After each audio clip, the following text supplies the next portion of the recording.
Good evening. Welcome to our debut live stream of an NFBC Best Ball Cutline Championship Draft presented by FTN.com. This is the first time we're doing this, but I'm really excited. The Cutline Championship is a 10-team, 42-round draft. There's only two free agent pickups during the year, and so this is just best ball. The person who drafts the best is going to win this baby. Again, $75,000 grand prize, $175 entry fee. We pay $350 to the league champion, $150 to the runner-up this year, top two in each league. So it should be a lot of fun. But we've got 10 teams in this one. I'm going to show you how we're going to introduce it. Right there, we've got the 10-team draft board. The big sticker will come on, then it'll go to the team right there. And this is called the Beat Vlad Sedler League because Vlad is team number 2 here. All 9 people signed up. They want to kick his ass tonight for sure, and he's ready for the challenge tonight. So we're going to welcome in Vlad right now. I'm going to shift the controls around here like this so we can get him in there. There he is. Vlad, how you doing tonight? Hey, I'm doing great. I'm doing good, Greg. How about yourself? I'm doing good. It's a little late for me. I mean, you're on the West Coast, but I'm an old man. I should be sleeping right now. Yeah, it's perfect time for me. This is this is my time to shine. Obviously, a great group in here. I'm looking at the names. I've seen a lot of them at the top of the leaderboards, and it's one of the first cut lines. So we're really kind of setting ADP here as we go for this contest. So. Right. Talk a little bit about what you like about this Cutline Championship. I mean, it's 10-team. You're used to 15-teamers or 12-teamers. Best ball. Talk a little bit about what you like about this format. Yeah. Sorry, I got my kid screaming in the background. He's about to go to sleep. I mean, it's a fantastic format because it really kind of plays to what I like to do specifically, which is kind of build teams for upside. It is an overall competition with. I'm going to have a few thousand teams in this, and a lot of the prize money is going towards a big overall paycheck. And so, everybody wants to get a piece of that, and it's different. It's unique because you do have the element of points, and so you're building a different scoring system. Same thing in terms of the best ball side of it, where you don't really have to worry too much. Thinking more in terms of building for multiple, players with multiple position eligibility, and then of course the FAAB aspect, the fact that there are only 2 FAAB periods, and figuring out how to strategize for that for the 2 periods that you have over the course of the year. Correct. Last year we had 1,960 teams in this one. We sure hope the top 2,000 this year. I think working with FTN.com is going to help us do that as well. So let's talk about the first picks here. I mean, Shohei Ohtani looks really good in this format because he qualifies at pitcher and he's the hitter as well. Whatever he does best for your team that week, you get him. He seems to go a little earlier in here. Where do you think he will go? I mean, he's a consideration for me there if he's there at pick 2. I haven't planned out too much how I'm going to build, but obviously having the second pick means I also get 19 and then 22.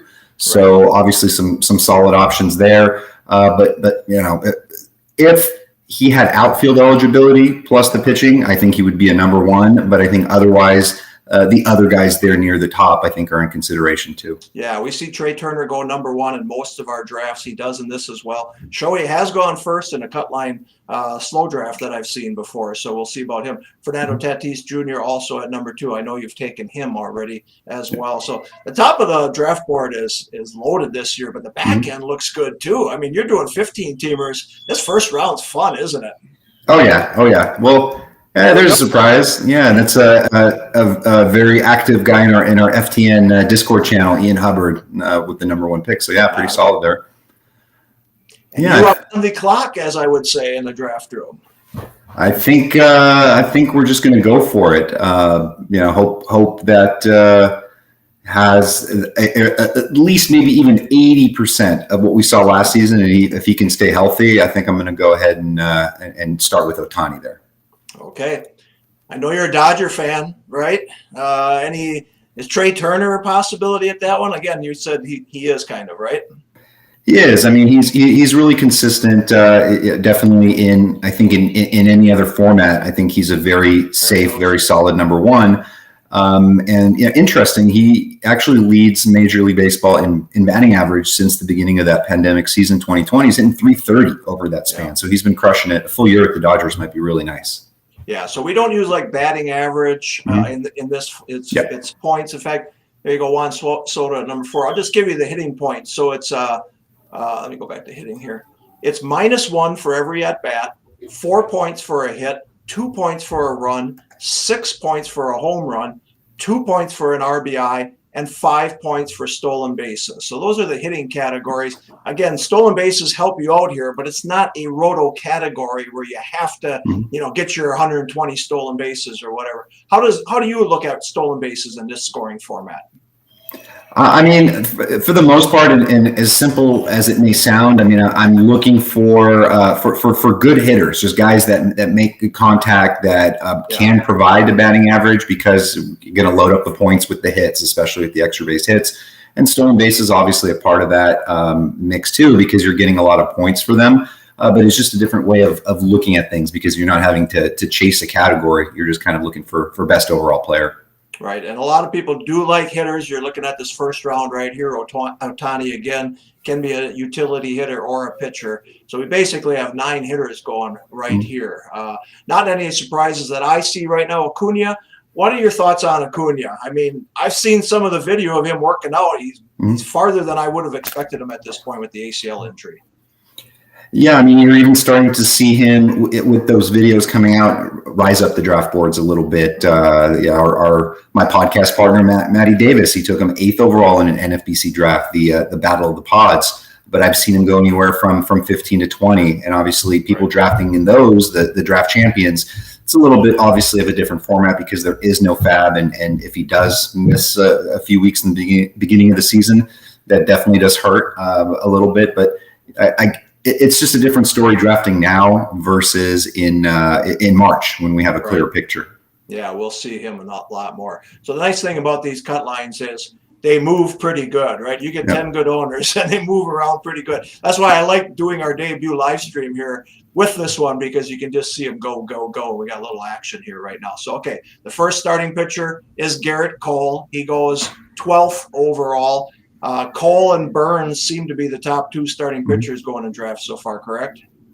Yeah, it is. And then just, looking at as far as we don't want to overestimate for this season based on last season, but Burns was up there. He's one of the few pitchers that averaged over 19.5 cut line points per start.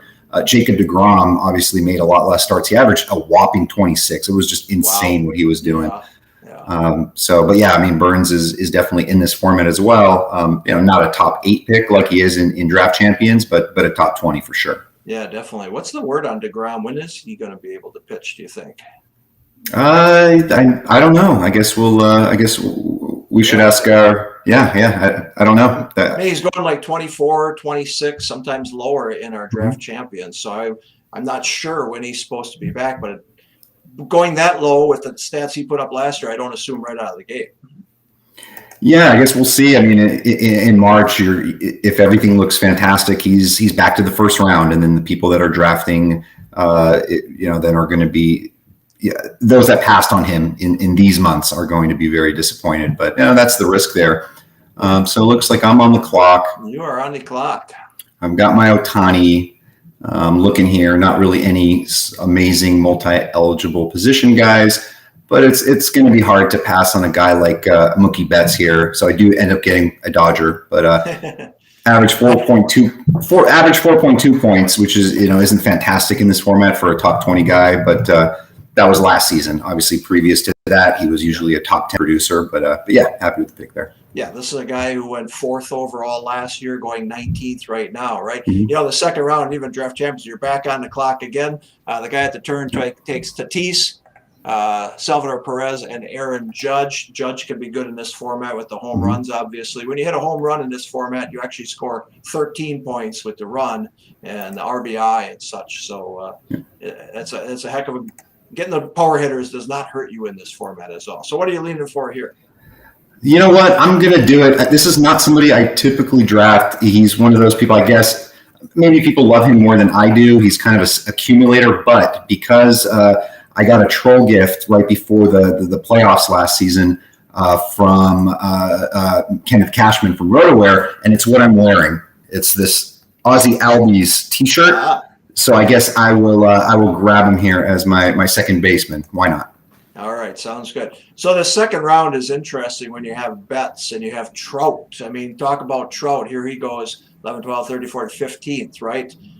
Mm-hmm. I mean, what are your thoughts on Trout? He was fantastic before he got hurt, and he never came back on the field last year. Yeah, I'm a little bit more comfortable with buying in on guys that are coming off an injured season. And obviously, it was a very long time, and I think at the end, the Angels just decided it was best they were out of it, just to kind of let the season end and get them prepared for this year. I'm pretty bullish on the Angels in general, especially the top half of that lineup. I think is phenomenal. So he's solid, and especially in a format like that. I mean, you're getting the man, Mike Trout, at 15 overall in this format. I mean, last year, maybe I just got lucky, but I was in on Judge, Stanton, and Correa, which to a lot of people sounds pretty insane. But at some point, these guys have to play a full season at some point. You can't go your entire career without a full season. So yeah. I think Trout bounces back. I think he'll be fine this year. Yeah. So the one thing I want to watch in this 10-team format is the team builds too. I mean, Team 5 now is the first guy who is going starting pitchers pretty heavy. And when we get guys on our radio show during Cutline drafts, we ask them, do you fade relief pitchers? Because you don't need saves, right? I mean, saves add up, obviously, and some of the top closers can get you double digits every single week. But some people just fade saves altogether. So in this format, what do you do with closers? I've been a little bit more into closers in the past. I think I might be a little bit less this year. We saw last season the winner of the Cutline basically went zero closer, and another guy from the company, Brock Miller, a good friend, he came in 7th overall, and he pretty much did the same thing. For me, it's about where they fall in the draft. So there are closers that I feel comfortable with later on, like after pick 150, that I'm willing to take a shot on, especially if they're going way past ADP. Yeah, in draft champions right now, they're going very high, right? I mean, you're seeing Hader and Hendricks going 31, sometimes at the end of the first round or second round, Hader going around 34. You're seeing sometimes 11 closers in the first 8 rounds of our DCs, right? I mean, it's crazy in that format right now that if you can get a guy who is supposed to be the closer to start the season, people are all over him. Yeah, I mean, as a matter of fact, I'm in the middle of a 400 DC draft champions that we started, and I'm obviously not going to say who drafted who, but Mark Melanson went 77th in this draft. Gregory Soto just went 122nd overall. So this is the world that we're living in without having a clear picture on the closers. Definitely. All right, we do have some people in the chat. You can go ahead and keep chatting. I'll try to get you in here. It'll scrunch the board a little bit, so I want to keep these early rounds up here, but I'll get the chat overlay and let's see if I can do something here. Okay, I have to click and show them then. Let's see. All right, I got another picture here off the board. Brandon Woodruff, borderline first rounder. Someone's already commenting on your T-shirt right there. So yeah. Hey, Jason, what's up, man? All right, let's see here. All right, so we'll pop them in from time to time as I see them. But thanks to everybody who's joining us and who's chatting as well. And yeah, this is coming quick. It's amazing. I'm already trying to add some guys to my queue and already looking at the third round. I didn't know if you wanted to talk or not while we're doing this because it's going to go fast tonight. I love it. Good to have you on though, for sure. Yeah, this is fun. This is the way to do it. Yeah, and again, we know that there's a lockout. We know that people are hesitant and such, but I feel better after this week that this is going to get done. I mean, they kind of have agreed on the DH. They've agreed really on arbitration and such. The players dropped the 6 years being free agents, which I thought was a big sticking point, and I probably would have stuck to it myself. But I think now it's a matter of how much money are we putting in the pool and all that kind of stuff, minimum salary. They're not going to end spring training in the season over that, are they? No, I don't believe so. I mean, I'm sort of an optimist in general, but I'm kind of not paying too much attention to the minutia because then I'm just going to get depressed. Instead, I'm just going to keep researching and keep drafting and keep producing content. So that's Let the haters hate. Yeah. I'm with you. I'm with you. So this is our first time doing this. I'm driving the controls here. I'll tell you what, the software that's come along in the last year is insane. I know you do podcasts as well, and maybe you've got a producer and such, but this is something I want to do more of, and I want to continue it in football as well, because let's show people, where guys are going, get their juices flowing here, like I said, with the lockout. Today I did send out an email to New York. You are up now in the 4th round, to the New York people, and a couple of responses I got were, I'm waiting until this thing's settled before I decided to play again, So I hear you. I understand you. Our draft champions numbers right now are through the roof. They're way ahead of last year. So I'm excited about that. So we got to show you some drafts, get you excited, and then you'll be jumping into some of these. I know you will.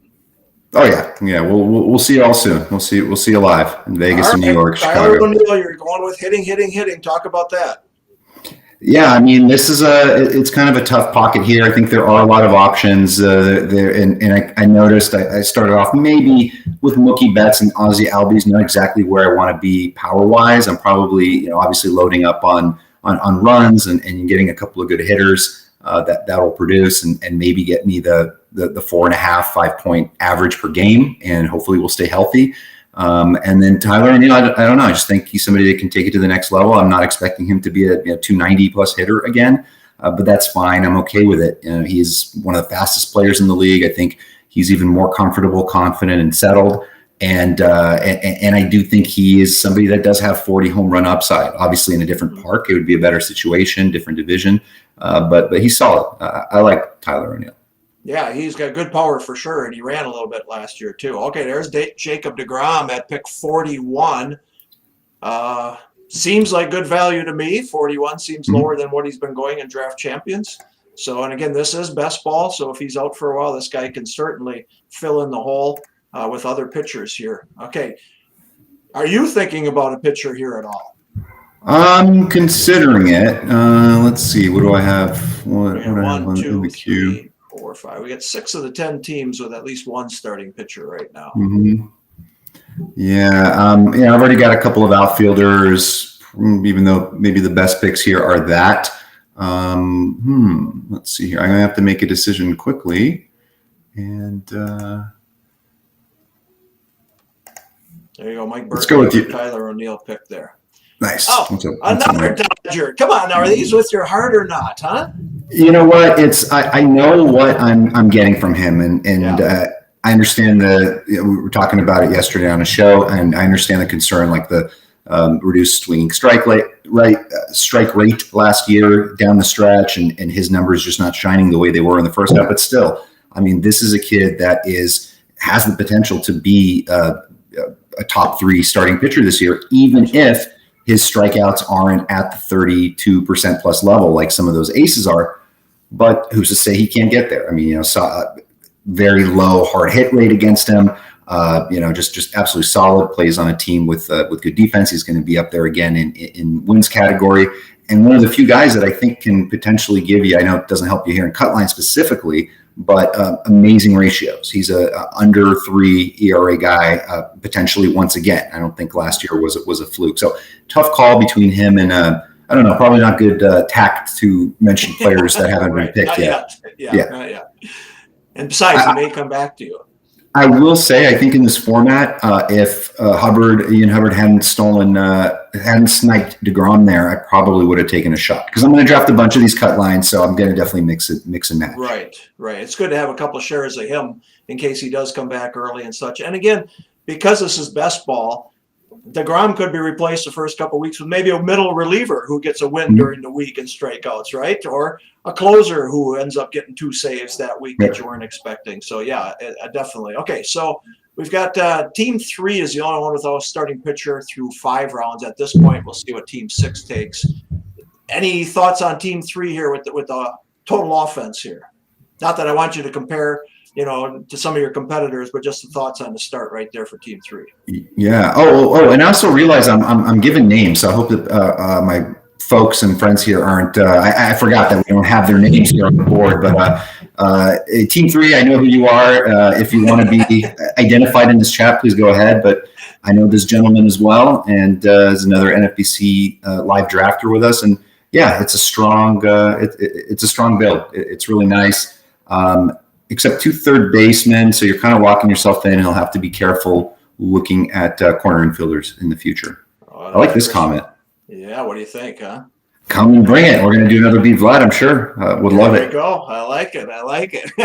No, we do want to do more of these with you and Maddie as well. And we appreciate working with FTN this year. We really think we're going to spread the word together. And we want our guys to also check out FTN.com and check out all the stuff that Vlad and Maddie and everybody there is doing. They've got NFB podcasts. They're going to have FAAB podcasts during the season. So it's going to be great. So looking forward to it. Okay. Any surprises through round 5 here? Anything you feel like it's going the way you kind of thought, or thoughts? Yeah, for the most part, it's intriguing to see Marte and Mullins fall a little bit past where they go in other formats. But it makes sense. I mean, Marte isn't necessarily a big power guy. I think most people don't think he's going to swipe 40 again. Team 3 identified himself, Anthony Gialdi. What's up, bud? We kind of do reveal a little bit on the big stickers here who's drafting by team name or whatever. But, this is January 27th. It's a 10-team cut line. I don't think we're giving away too many secrets. This is not the main event or anything like that. But, I appreciate everybody who's drafting in here. If somebody does understand which team you are, it's not going to kill you, I don't think, going forward in the high stakes. Yeah. But we just really want to have some fun here and again, show people. Okay, so at the back end, everyone's got one starting pitcher here. We have not seen a closer, have we yet? Mm-hmm. It's a little uncommon this late, though, for Cutline, even though they don't go as early, correct? Yeah, it is. It's I don't want to say anything because we got some picks coming up, but sometimes you got to zag or you got to take the value. You're still going to get a lot of points from them. Especially if you're getting some of those 3 save weeks. It's going to happen. Obviously, yeah. There's one. There's one. We got a hater going right there to the guy who starts with 2 starting pitchers. So again, the builds are fun to watch. Team 6 hasn't had any pitchers at this point. Right next to him, Team 5's got 2 starting pitchers and a reliever. And, Hater's a guy who strikes out 120 guys, so I have no problem with Hater going even higher than that if I was in this, but to each his own. But I think Hater is a guy that definitely could put up nice numbers. Absolutely. I don't see why not. He's solid. Him and Hendricks. I know Hendricks has in standard drafts an ADP slightly higher. Right. It's close enough. You're splitting hairs at that point. At the end of the day, it's going to come down to a few saves difference. And I think most people think that Chicago is probably a little bit better of a team to provide that, but we'll see. Well, they are definitely. Okay, so Liam Hendricks' ADP in our first 5 cut lines, I think, was 36. So he's going lower here than what he has gone in the other ones. So we'll see what happens here. Yeah. So this is interesting. And I think maybe if I wasn't on the air with you, I might have maybe not have taken a picture there. So, but you always adjust, right? You have to adapt. You have to adjust. Kind of think on the fly that this is what it's all about. This is what drafting is. Let's see. I have a second baseman. Let's see. You were going to mention someone in the last round. Did he come back to you yet or not? There's one way I really want to go. We'll see. I got to try to guess. So I'm going to go look at Hubbard's team because he is on the wheel there. I got 28 seconds to try to figure out if he might take somebody that I want, that I might be able to play draft chicken with and wait on. So that's what I'm going to do. I'm going to take the other guy that I think he might take, and then hopefully my guy bounces back to me. So this is my first share of Javi Baez. I've been out for a couple of years, but there's just something, I don't know, there's something brewing there. I think it's a good format for him. All right. Did Hubbard take your picks at all? He did. He just did. He just took Buxton. So, yeah, good one. All right. At 61, at Buxton, he's been moving up in DCs as well. And people feel like this is the year, right? Chris Liss, where are you? This is the year. This is the format for him. It's perfect. Oh my God. I'm so sorry, Anthony. I'm so sorry to do this to you, bud. But I just know what's going to happen if I don't do this. And we talk, we kind of know each other. I don't advise this at home, especially if you're only drafting one league, but boom. Oh, I like it. I like it. He's cursing right now. He's cursing right. He's from the area. So boy, I got to get him on the air here, right? Put him in here with us. I could do it. So talk about Bobby Witt. Talk about him. Ooh, look at me. Look at me. Like not thinking as I'm drafting. I did see that's what you don't do. You don't spike draft. You don't pick like I love Bobby Witt. He's phenomenal. I think he's going to be up right away. I think he's going to have a fantastic season. I think it's the perfect format for him.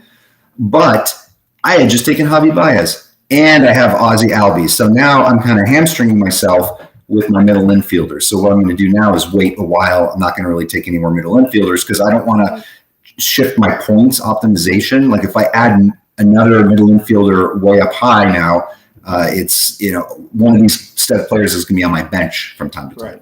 Right. I mean, right now you have enough spots for all these guys. Obviously, you also have the utility spot, but you don't want to load up too much there, or one of them be out for the points that you could be getting from somebody else. Absolutely. And I got to get serious here because we're giving away subscriptions to people that beat me. So I can't let that happen. I gotta win this league. Well, here's Anthony responding to you. I know he's cursing me. I owe you one, he says. All right, good stuff. So this is what it's all about. $75,000 online, a little smack talking among friends as well, and good competition. But here we are again, 21 minutes, into this baby, and we're already in round 7. So it's a lot of fun, and it goes quick. Yeah, we won't say his name, but the person that just took Arenado is a seasoned veteran. He's been around for a long time. He knows what he's doing. So I'm watching him. He's one of the ringers. There you go. I am surprised, to be honest, that Hendricks hasn't gone yet, though. And again, you don't have to have a closer. It's not one of 10 categories. But if he can get a lot of saves with the White Sox, his ADP in this format is 36. So we shall see.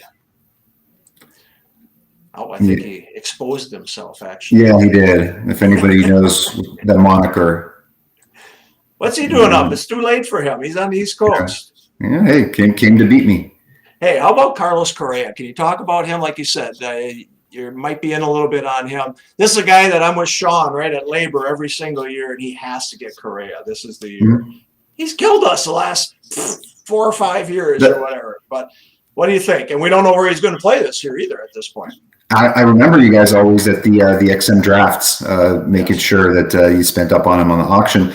I don't know, just one of my guys. My friends make fun of him that I'm a Carlos Correa apologist and thinking he's going to win the MVP, and I keep drafting him the last couple of years.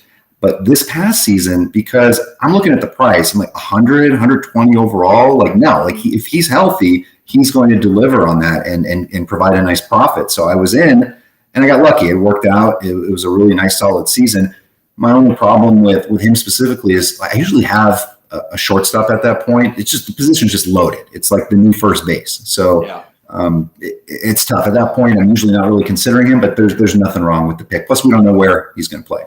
Did you say shortstop is a new first base?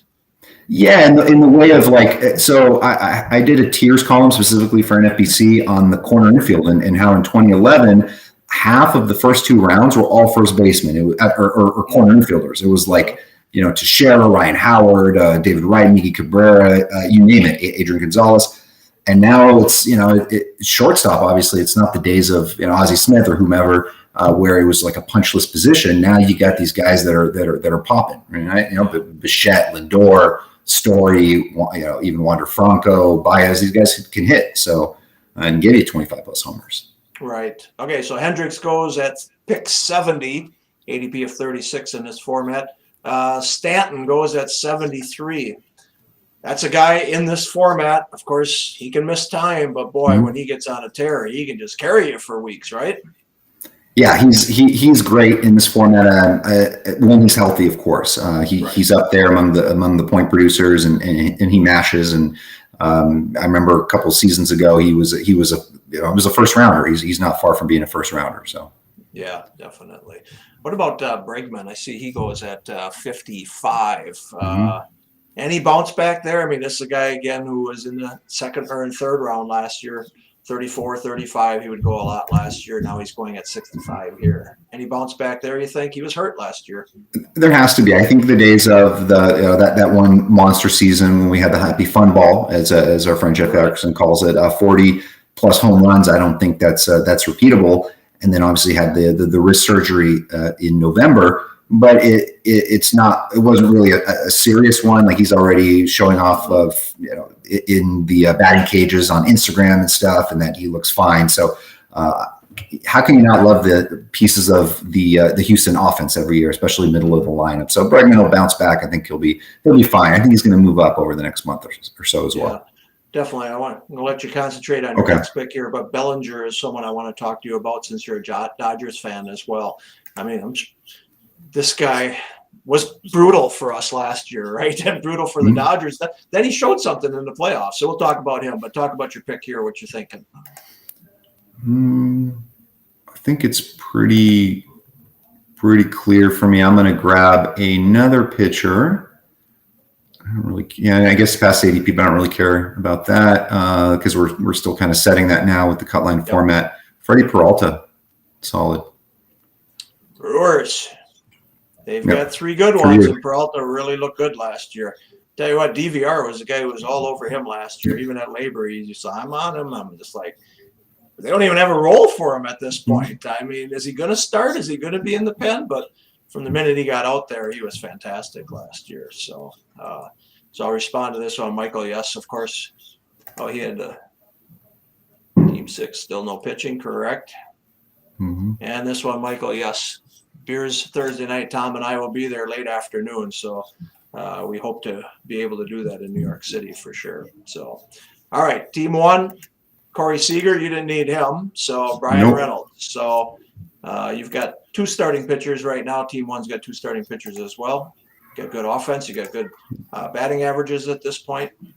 Yeah, no catchers for me quite yet. I think the first base pool, I'm comfortable waiting on there a little bit, especially doing my research in the article for that. A couple of third basemen pop out, but I think I'm going to pass. Don't mind an outfielder. There are a couple of guys that stick out, but I think I might be able to wait on them. I'm gonna go against the grain here. I know there are a million pitchers on the board, but I just want to take a shot at this guy here.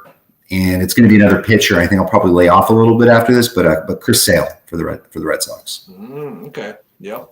And again, he's fallen as well. So I don't know. In DC's, he's going to 3rd round, right?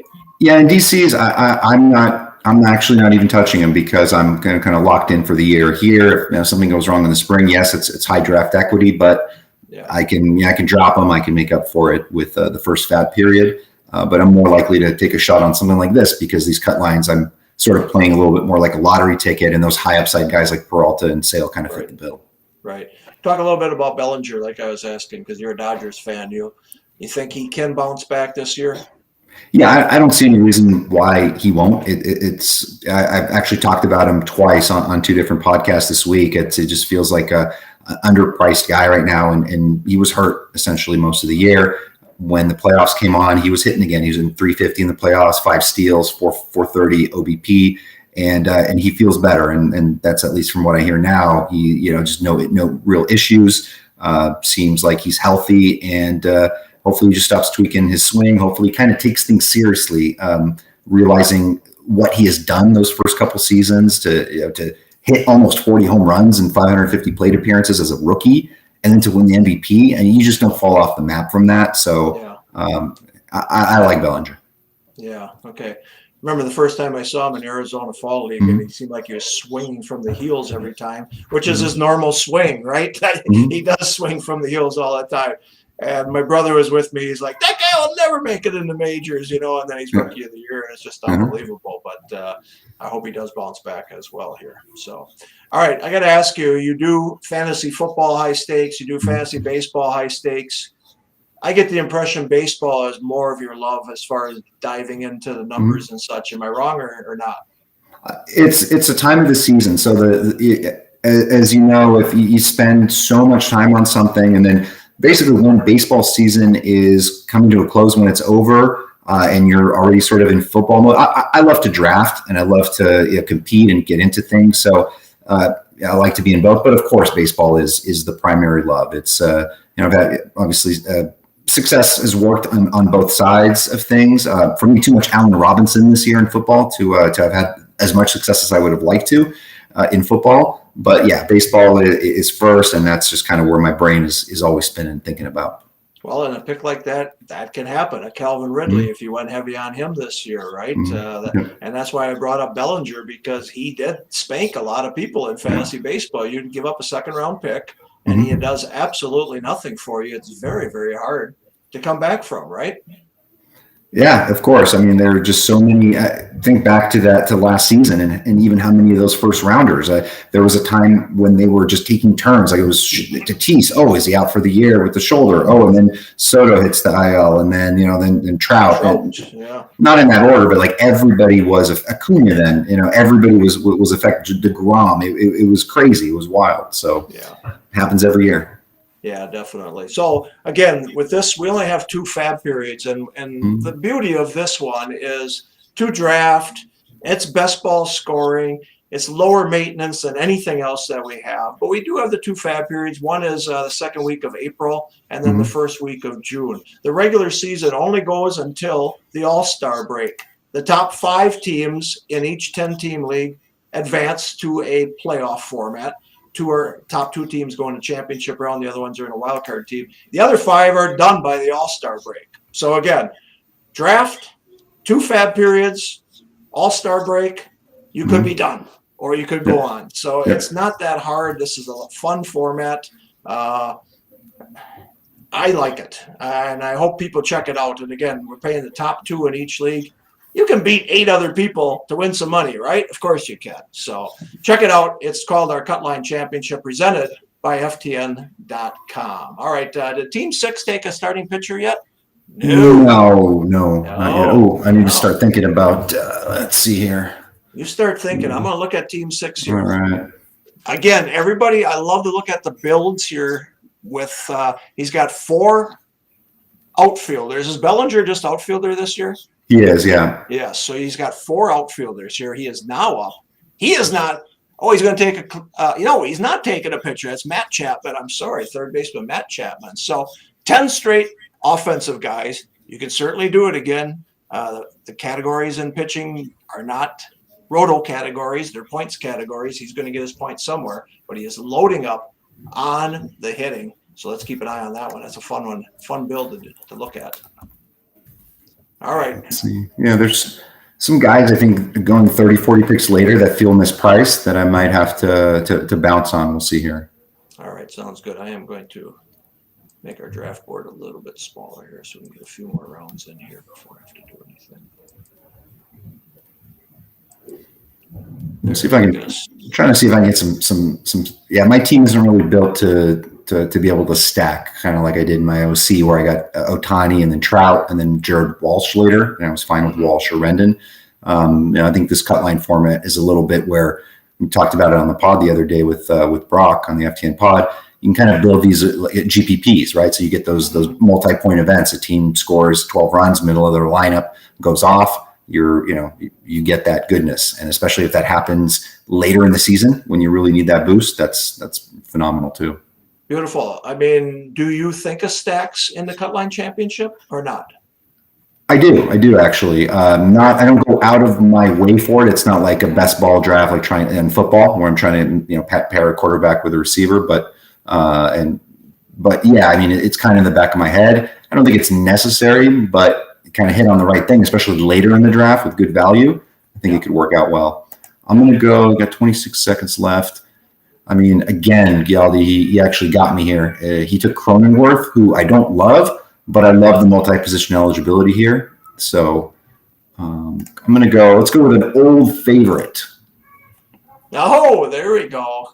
Bounce back. Come on. Tom's at home right now clapping for you. He's like, yeah, Vlad, way to go. I believe in him too. I believe in him. It's all about the back. He was lost last year, and in the playoffs, he was even more lost. Yeah. He's terrible against Atlanta. I hope so. I hope he bounces back. Yeah, I'll put it like this: I'm more confident in a Bellinger bounce back than Yelich, but neither would surprise me. Yeah.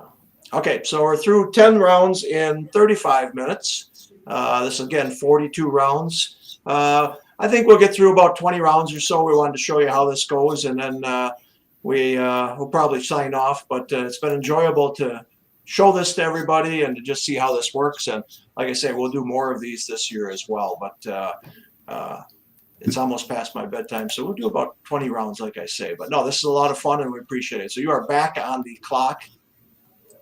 Yeah, this is a very sharp group. So I keep getting swiped on my picks, and hey, that's just the way it goes. Let's see, I'm good on, and there's a lot of good pitchers there, but it feels a little odd. I don't mind pitching corners, or punting corners, but I'm kind of punting all of them at this point, it seems, because through 10 picks, I don't have one. So maybe I'll grab one here.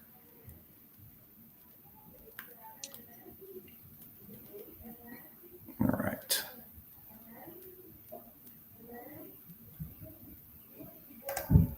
Let's go. We'll get some good splits when he's in course. We'll get some goodness out of him. So talk about the first base. Is it not as deep this year? Is it not as strong as past years? Talk about first base.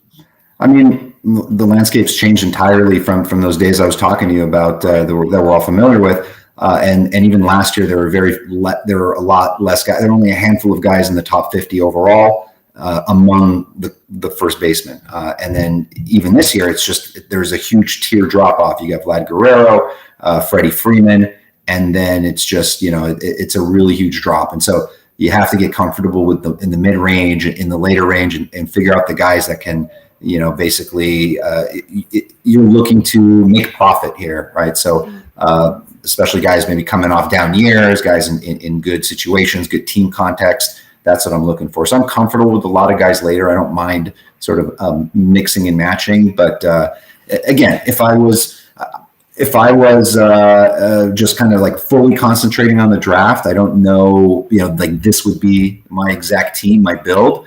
And would I even have taken a corner infielder right there with Crom? Mm-hmm. And what about third base this year, depth-wise, you think? This is the position that everybody is basically talking about is the shallowest. And there are a lot of multi-position eligible guys that are also eligible at third. It's absolutely loaded. We're going to see that here in a couple of rounds. There's just so many guys there that I think you can take. I don't mind. I'll throw out a few names. I mean, even way deep down in the draft, guys like Abraham Toro, Alec Baum, even maybe Cavan Biggio. Maybe they got bounces back. Who knows? There's some decent values there. Maybe Eugenio Suarez comes back and hits 40 home runs again. Wouldn't surprise me in the least. Yeah, definitely. I got Baum in this XFL league, keeper league, and I thought he's too young to be given up on right now. And Biggio I actually have as well. So it may not produce this year, but I think there's two guys that I might be able to hang on to. So I kind of like that as well. So, all right. So again, this is our Cutline Championship presented by FTN.com. All of our games are at playnfbc.com. One of the things, Vlad, I got to tell you, Tom and I and Derek had a meeting today, and I said, the thing I like the most right now about the NFBC is there are so many people on Twitter or podcasts or whatever talking about the NFBC, showing draft boards, showing their teams. The podcast right now, that league of the podcasts is going on, and people are showing their teams. It's like a viral right now, and that's what this is kind of part of. I want people to pick this up and then talk about it. But I feel some love for the NFBC right now by the community, don't you think? Yeah, I mean, and it is because of the way that you guys, you specifically run the business and the customer service, the camaraderie. When it's like an addiction in a good way, where once you've come to a live event and you've drafted in Vegas or New York, you know that you're coming back the next time. I mean, literally only a pandemic can keep us from coming. So camaraderie is great. The way that you guys treat everybody with respect, and it's phenomenal. There's a reason why the business is growing and people are loving it, and it's the gold standard. So it's fantastic. And even a pandemic isn't going to keep us away this year. We are going to get her done, and I think we're going to be in better shape by the time we get to March as a country as well. So let's hope for it at least. All right, one position we haven't talked about is catchers. You've held off on this. We do have a few here. Thoughts on the depth of catchers this year?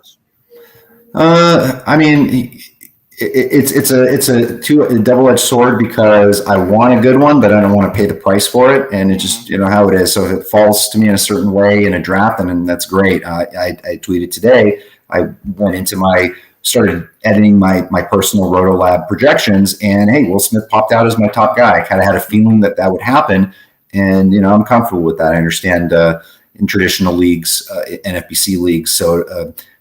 Salvador Perez is going in the 30s, sometimes in the 40s, and then Will Smith a couple rounds later. You got Real Muto in between there. But just if we get the universal DH, Will Smith gets more at bats. He's in his prime, 26, turning 27, probably hit fifth in the lineup. He is a real opportunity to be that first guy. And then obviously there's some solid guys at the top, but at the end of the day, this is a position where you're getting the least amount of plate appearances. So I don't want to spend equity on a guy that's going to get 400 PA. I'd rather wait and mix and match later. Right, absolutely. So Perez goes 20 in this one, Real Muto 24, Smith goes 34. Another former Dodger who's got a chance to start with Washington is Keibert Ruiz, right? He went there at the end of round 11, so 110. What are your thoughts on him? I mean, he was the guy who was supposed to be there before Will Smith, to be truthful. Yeah. Will Smith just jumped onto the scene and crushed it. I mean, I almost didn't. I had Ruiz on all my OC teams there towards the end of the year. Just picked them up a week ahead of time and just loved the fact that he was going off. But he guy just doesn't. Towards the end there, he literally wasn't striking out. He just seemed like real confident, real strong, and he's solid. He's going in that here, obviously in Cutline a little higher, but in DC's right now in the one, around the 10th round, which is I think is a fair price, and he's obviously the guy that's going to play much more frequently than Riley Adams or whoever the backup's going to be there. And he's solid, and especially if you get that DH situation as well. Sometimes when Adams catches, you can get him DH, but also he needs some day off like everyone else. But he's solid. Yeah, definitely. All right, you're going to be coming up right here. We'll talk about this comment right here. I like it. I got into the NFBC thanks to Chris Bierry last year in Cutline, and we're coming back to try our luck in some online drafts again. I love it. Come on back. I'm a Wisconsinite. You just found out. Come on. I got Packers behind me. Check it out. This is Clay Matthews' ass, just so you know. That's my fat head back there. But, of course, I'm a Packer fan. Unfortunately, I was at Lambeau Field on Saturday night. It was just brutal. Rodgers was just brutal. And that's not the way we wanted to end the season. But we're on to baseball, right? That's right. Belichick says, we're on to baseball. So, all right. Greg says we got to stay on the air until Team 6 takes a pitcher. We shall do that. I guarantee you we'll definitely do that. Let's see. He's 12 picks in without a pitcher. Again, this is the beauty of the cut line. You can construct your team any way you want. He feels he's going to get enough pitcher points soon. He'll probably go on a run here on pitchers, but to each his own. And we've seen some people who go heavy on starting pitchers. Team 5 and Team 6 right next to each other are pretty much the exact opposite right now, and I'm loving it. So we'll see what happens. All right. I got in. Yeah, just got in there with the kind of tough making decisions here. The hard part is here you're looking at all the quality pitchers across the board, and it's tough to kind of especially clicking on a helium guy that everybody's on, but obviously we know that the K rate's going to be sick, and but that's my only concern. I'm looking at a million solid pitchers there in a format where I possibly should be waiting and grabbing the values later. The other options I had were outfielders, and I'm also looking at my team with 3 already. Right. And if I like outfielders later on, I don't want to jump on it now. And at the same time, this is all the things I'm thinking at the same time. I know I need to fill third base, but if I don't like the third baseman here, why am I going to just take somebody below value where I don't value them? Right. Well, you're back on the clock again. Team 1 is coming strong at you. It takes Justin Turner right in front of you, a Dodger. Yeah. I think I'm going to wait he's there. A free agent, isn't he? I don't know if he is a Dodger because he's a free agent, correct? Justin Turner, yeah, I think he will resign, but man, he's 37. He's getting up there. Brewers tried to sign him last year, and you guys wouldn't let us. That would have been weird seeing him in a Brewers uniform, to be honest. Yes, it would have. All right.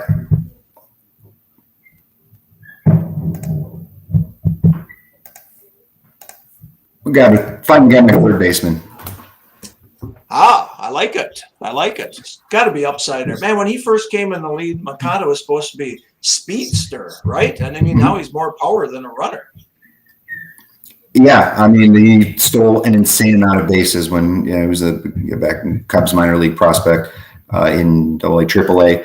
And yeah, just essentially stopped stealing. He had that one season, 2019, where he had that really outlier 315 batting average, which obviously doesn't really fit in with his profile. And I've had some good BABIP luck that year.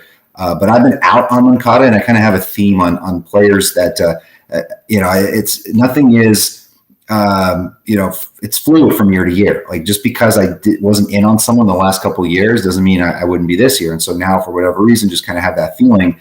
I kind of love everything about this White Sox lineup. Don't know where exactly he'll hit. Maybe second, fifth, sixth. We'll see. But either way, I think he'll be a part of the success of this team. So, and I needed a third baseman. Yeah, I mean, the White Sox have a chance to really go all the way this year. This is a really good team. It could be a very good offensive lineup as well. So get your White Sox, I think, this year. It could be a big year. So, all right, we are in round, what do we got here? 13. And Team 6, we can't go off the air, folks. We can't go off the air. He has not taken a starting pitcher yet. Can I plug something? Yeah, go ahead. Yeah, because it actually specifically for Cutline, what we are working on, specifically my colleague Matthew Davis, is we are going to have on the site ftnfantasy.com Cutline projections tailored specifically for Cutline for the format, with rankings by position and with the total points output. So you can use that as a guide for your drafts, and then also see where if you disagree with this projection, you can move those point totals down a little bit, move them down your cheat sheet. But yeah, expect to see that within probably the next 10 to 14 days, maybe less. Perfect. I mean, we're going to be working with you on all our contests, but this is the contest we would really love to push behind you guys. So that'll be a great tool for everyone to get. Check it out at ftn.com. When are your podcasts? Do you have them each week? Yeah, every week. Tuesday nights is when we record, Matthew Davis and I, and then Wednesday mornings they come out. The FTN Fantasy Baseball podcast, and it's great. It's been doing well. We enjoy getting together, kind of an outline together. Matty couldn't make it this past week, so Brock Miller filled in. He talked about his success with the Cutline, and then we're going to start having guests starting this next week. Our first guest is Ryan Bloomfield of Baseball HQ, a good friend of ours and obviously a very sharp player. And then the following week is going to be, I guess, the end of the Phil Dussault podcast tour. So he'll be joining us the following week. Yes, he joined me a couple weeks ago, and it was great talking to Phil. And I said, I'm just lucky you fit me in, And he said, no, you asked me first, so I'm glad to have you on. But, I didn't ask him as much about who he's targeting this year and such. It was great just to talk about his whole process. And this is a guy who joined for the first time in 2017, and 5 years later, he's winning $324,000. But I have to admit, his track record from last year may never be topped. I mean, 22 leagues he competed in, wins 17 of them, cashes in all 22. I mean, that's insane, isn't it? Yes, it's amazing, man. Just the so much respect for the guy, and man, I can't wait till everybody sees him in Vegas. Is just like a star, and he's humble about it too. But what it does is it drives, I think, a lot of us to be better. Everybody wants that, no matter what anyone will say. Everyone's obviously a little, at least I am, a little jealous of that success. I want to have that success as well. I think, capable of on that level, like to win that many leagues, that's insane. But he's onto something. And so, something I mentioned in a tweet the other day, it's people that are going to try to, find out who his picks are or try to copy like his strategy from like last year, for example. You don't know what his strategies would be this year. Like you got to just kind of keep moving on and take the nuggets of what he's talking about on podcasts and everywhere else, soak that in and then use that to formulate what you're doing. And so, this is the best thing where the best players always stay humble. Like, people I'm learning from back in the day, Dave Potts, Lindy Hinkleman, Steve Jupinka. These are guys that just carry themselves with class. They're not like, braggadocious. And I realize these people that I'm learning from, and those people realize they never stop learning. They realize that you can't be stubborn in your ways. You need to adapt. And we need to adapt to these younger players, these guys that are coming in here with their models and just crushing it. So, keeps us sharp, keeps us on our toes. Yeah, definitely. And I mean, he did have a model. He has his projections and such like that. But he also hit on Robbie Ray and Kevin Gossman. I mean, he explained, he didn't have to use FAAB money on starting pitchers very much last year. He nailed 9 of them out of the gate, and they stayed healthy. And so he lost Rosenthal early, and he used FAAB to plug in a second closer. But, I mean, he nailed all the pitchers. I was talking with Sean. He's like, that's a great strategy, but that doesn't happen every year where all 9 of your starting pitchers stay healthy. So, and Phil admits that too, that he had a process, and it worked. It worked for him. But the neat thing about Phil was he didn't have like duplicate teams. Not every team had the same guys on it. His main event guys that were 1st and 3rd overall were completely different almost. So you got to give it to him for the process, but just nailing the players that he nailed. Yeah, it was just absolutely incredible work. So very, you did it again, Jaldi. I was gonna take a catcher there, and I think that was my guy. On a little bit of a Garver bounce back. All right, let me think about it for a second here. It's good. If this guy is watching and he knows he sniped you, it's just got to be the best feeling, isn't it? That's the beauty of the live drafts. And you go, damn it, you just sniped my guy. And good. That's exactly what I was hoping for. Yep. Yeah. It's gratifying. Let's see. Yeah. There's this guy I've been actually eyeing a couple rounds ago. So let's, we're building the upside here. We're playing the lottery ticket. We want to win the 75K. So we're going to grab this guy. Okay. I like it. Kalenic, and he has a chance there in Seattle to bat top of the lineup, you think, or not? How's that lineup going to play out in Seattle? I mean, I'm pretty bullish on this offense in general this season. I like what they're doing. They've been kind of building it for a while. I think he might start out middle of the lineup. We'll see how spring goes. Roster Resource has got J.P. Crawford at the top just because he's been – I don't know. I mean, J.P. Crawford's just kind of a guy. I know he was like a first-round pick, but not a fantastic fantasy asset, not a particularly amazing on-base guy either. Kind of middling stolen bases, but we'll see. I mean, I think that might be the role he's destined for. But we'll see. All right. I'm back. Damn. Yes, you are. I like the Rushman pick. I really do. I think he has a chance to do some good stuff in Baltimore. I'm surprised they didn't bring him up last year. Of course, they didn't want to start the clock, obviously, but I think that guy is ready. Yep, that's another nice upside pick there. Yeah.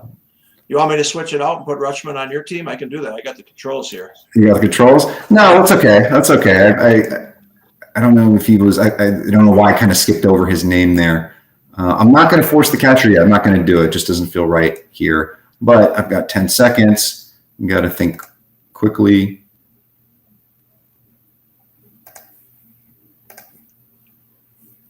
Grab a pitcher. Talk about Blake Snell. Now Tom's cursing because he definitely doesn't like Blake Snell. But he did show a lot down the stretch, right? And he actually was going more than 5 innings even down the stretch, right?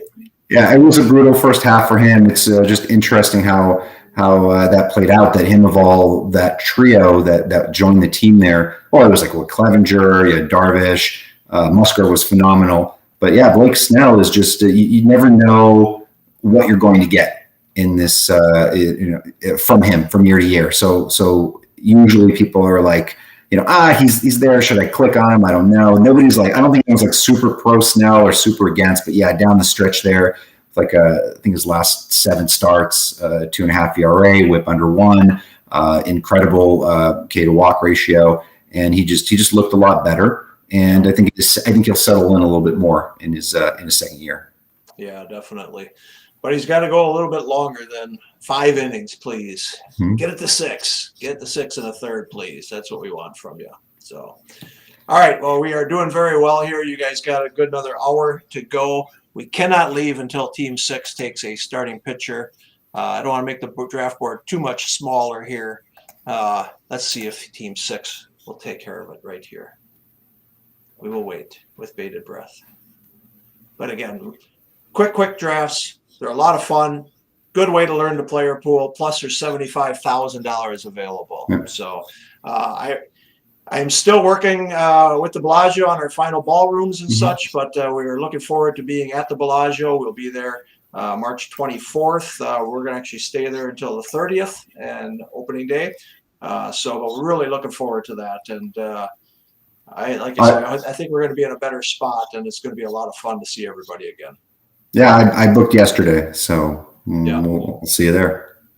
I will be there. I am looking forward. Tom and I will be in New York City the first weekend, and then we'll be flying to Las Vegas. But, it's just a blast. It's like a family reunion after there we go. We got Noah Syndergaard is the ace for Team 6. All right. Upside. But, no, it's like a family reunion every year to get together out in Las Vegas, and it's great. To be honest with you, I love the Bellagio. I'll always go back to the Bellagio, but we had it at Park MGM. It just was where the little Italia restaurant was downstairs, and there was a lot more room for people to hang out. So many people were staying there. That was a good time at Park MGM. I really did like that. Yeah, that was fun. That was fun. It was nice to give, and plus after not having a year of live events, that was just phenomenal just to get back. So it was a really nice setup. Yeah, definitely. So.